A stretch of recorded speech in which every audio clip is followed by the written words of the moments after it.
Halo, assalamualaikum warahmatullahi wabarakatuh. Salam dan bahagia kepada seluruh calon guru penggerak angkatan 11. Perkenalkan, saya Solihin dari SMP Negeri 5 Pekanbaru. Di sini ingin saya jelaskan tentang aksi nyata modul 1.2 sesuai rencana 4P koneksi antar materi yang disusun oleh saya sendiri. Bapak Ibu hadirin yang berbahagia, yang saya hormati Bapak Ibu Fasil, Bapak Ibu PP yang sudah memberikan motivasi dan juga memberikan semangat dorongan untuk menyelesaikan berbagai macam tugas dan tantangan daripada pendidikan calon guru penggerak ini. Nah, di sini ingin saya jelaskan dulu apa saja sih nilai-nilai, apa saja pelajaran-pelajaran yang sudah saya dapatkan di modul 1.2 ini. Yang pertama, refleksi yang ingin saya lakukan adalah nilai-nilai guru penggerak. Nah, nilai guru penggerak ini ada 5. Yang pertama, berpihak kepada murid. Yang kedua, mandiri. Yang ketiga, reflektif. Yang keempat, kolaborasi. Dan yang kelima, inovatif.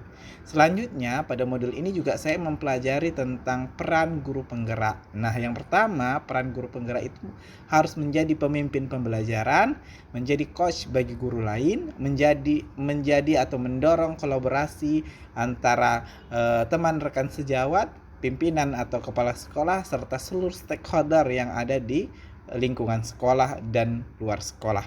Nah, yang keempat, mewujudkan kepemimpinan murid. Yang kelima, menggerakkan komunitas belajar.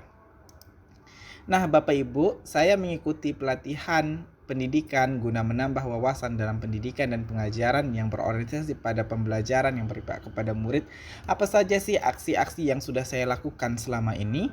Yang pertama, aksi yang sudah saya lakukan adalah mengikuti berbagai pelatihan baik secara mandiri maupun berkelompok di komunitas belajar maupun di MGMP serta yang lainnya, baik itu secara daring maupun secara luring, baik itu yang diadakan oleh Balai Guru Penggerak maupun yang diadakan oleh berbagai macam komunitas dalam proses pembelajaran untuk meningkatkan wawasan dan pengetahuan saya sebagai guru penggerak. Nah, selanjutnya mengikuti berbagai pelatihan dilaksanakan oleh Balai Guru Penggerak. Kemudian Selanjutnya, saya melakukan kegiatan pembelajaran yang berpihak kepada murid. Nah, apa saja sih pembelajaran yang saya lakukan yang berpihak kepada murid?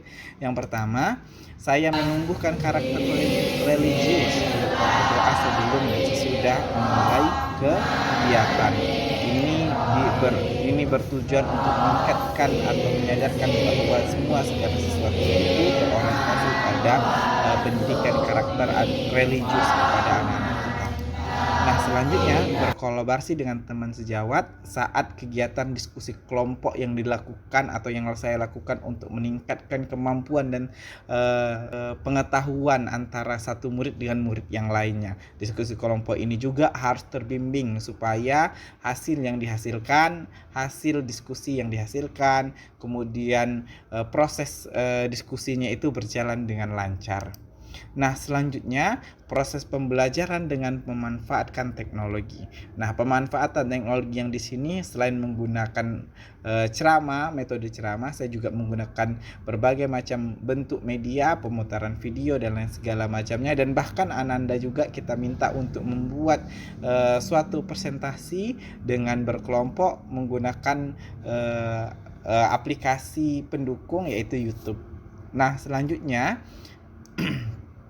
di sini untuk melatih mental dan keberanian dalam presentasi, saya juga melatih Ananda untuk mampu berbicara di depan begitu.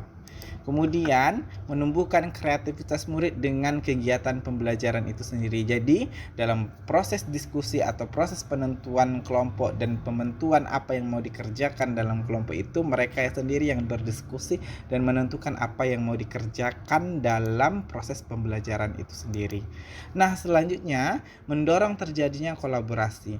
Ini juga menjadi poin aksi yang sudah saya lakukan. Yang pertama itu berdiskusi dengan rekan sejawat, baik itu rekan sejawat di sekolah maupun baik itu rekan sejawat di komunitas-komunitas pembelajaran yang ada di sekitar sekolah dan seluruhnya.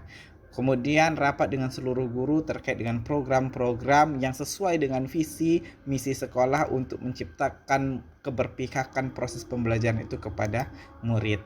Kemudian berdiskusi dan home visit terkait perkembangan siswa yang selama ini mungkin minim dilakukan Nah, saya juga sudah melakukan itu untuk mengetahui bagaimana perkembangan dan proses yang terjadi di rumah. Selanjutnya, Bapak Ibu, adalah bagaimana mewujudkan kepemimpinan murid. Nah, yang sudah saya lakukan. Yang pertama itu adalah membimbing siswa mengikuti olimpiade.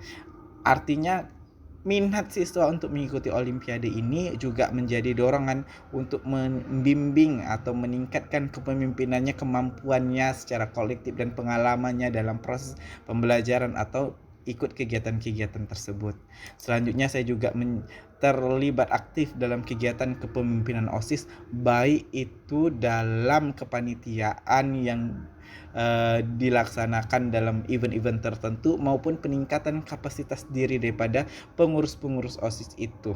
Nah, selanjutnya apa sih yang saya lakukan, yaitu menggerakkan komunitas belajar. Nah, dalam menggerakkan komunitas belajar ini saya juga diamanahkan sebagai sekretaris MPP dalam kegiatan-kegiatan untuk menunjang kemampuan, pengetahuan dan wawasan teman-teman di komunitas MPP untuk peningkatan hal tersebut dengan berbagai kegiatan yang akan kita lakukan.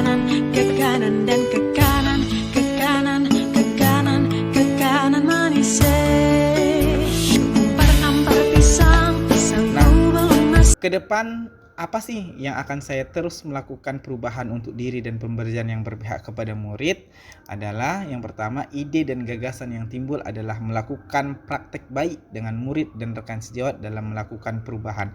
Karena sejatinya perubahan adalah hal yang pasti. Karena itu perubahan itu harus dimulai dengan praktek-praktek baik, harus dimulai dengan hal-hal positif yang semuanya untuk keberpihakan murid di lingkungan sekolah kita. Nah, pembelajaran yang saya dapat ambil setelah melakukan aksi nyata ini adalah yang pertama, guru harus menjadi pembelajar yang berpihak kepada murid dan selalu berkolaborasi untuk berkembang proses pembelajaran murid itu sendiri.